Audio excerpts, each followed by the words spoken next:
നമസ്കാരം. സ്വന്തമായ ഒരു ജോലി നോക്കുന്നവർക്ക് താൽക്കാലികമായി നിരവധി ഒഴിവുകളാണ് ഇപ്പോൾ സർക്കാരിന്റെ കീഴിലെല്ലാം വന്നിരിക്കുന്നത്. ഇതിൽ ആദ്യം തന്നെ പറയുന്നത് Thiruvananthapuram state health systems resource centre വിവിധ തസ്തികകളിലേക്ക് അപേക്ഷ ക്ഷണിച്ചിട്ടുണ്ട്. Project technical support, project research scientist എന്നീ തസ്തികകളിലേക്കാണ് നിയമനം നടക്കുന്നത്.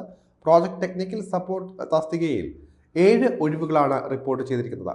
പ്രോജക്ട് റിസർച്ച് സയന്റിസ്റ്റ് തസ്തികയിൽ 1 ഒഴിവും റിപ്പോർട്ട് ചെയ്തിട്ടുണ്ട്.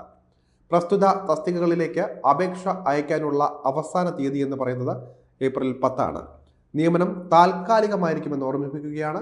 പ്രോജക്ട് ടെക്നിക്കൽ സപ്പോർട്ട് തസ്തികയിലേക്ക് ബിരുദവും 3 വർഷത്തെ പ്രവൃത്തി പരിചയവും ഉള്ളവർക്കോ അല്ലെങ്കിൽ public health, social work, sociology, psychology, anthropology, life sciences എന്നിവയിൽ ഏതെങ്കിലും PG ഉള്ളവർക്കോ അപേക്ഷിക്കാവുന്നതാണ്.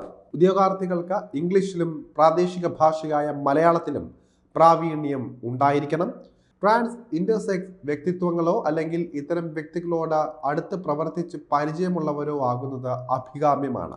MS ഓഫീസിലും സ്റ്റാറ്റിസ്റ്റിക്കൽ സോഫ്റ്റ്വെയറിലും പ്രാവീണ്യമുള്ളതും മികച്ച ആശയവിനിമയ വൈദഗ്ധ്യവും ശക്തമായ ഡോക്യുമെന്റേഷനും സംഘടനാ വൈദഗ്ധ്യവും യാത്ര ചെയ്യാനുള്ള സന്നദ്ധതയും ഉള്ളത് മുൻഗണനയായി കണക്കാക്കുന്നതാണ്. 35 വയസ്സാണ് പരമാവധി പ്രായപരിധിയായി പറയുന്നത്.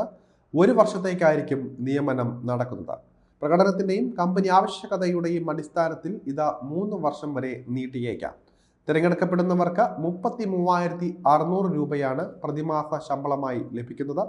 Project research scientist non medical തസ്തികയിലേക്ക് അപേക്ഷിക്കാനുള്ള പരമാവധി പ്രായപരിധി 40 വയസ്സാണ്. അതുപോലെ തന്നെ പബ്ലിക് ഹെൽത്ത് അല്ലെങ്കിൽ നഴ്സിംഗ് അല്ലെങ്കിൽ സോഷ്യൽ വർക്ക്, സോഷ്യോളജി എന്നീ തസ്തികകളിൽ first class post graduate degree ഉള്ളവർക്കോ PhD അനുഭവ പരിചയത്തോടെ പബ്ലിക് ഹെൽത്ത് അല്ലെങ്കിൽ നഴ്സിംഗ്, സോഷ്യൽ വർക്ക്, സോഷ്യോളജി എന്നിവയിൽ സെക്കൻഡ് ക്ലാസ് PG ബിരുദമുള്ളവർക്കോ അപേക്ഷിക്കാവുന്നതാണ്.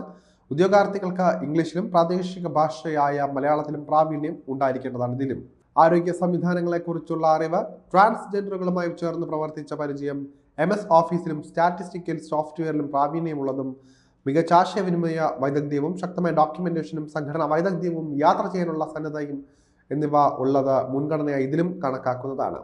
തിരഞ്ഞെടുക്കപ്പെടുന്നവർക്ക് 80,400 രൂപയാണ് പ്രതിമാസ ശമ്പളമായി ലഭിക്കാൻ പോകുന്നത്. ഈ ഒരു അവസരം പാഴാക്കാതിരിക്കാൻ പ്രത്യേകം ശ്രദ്ധിക്കുക.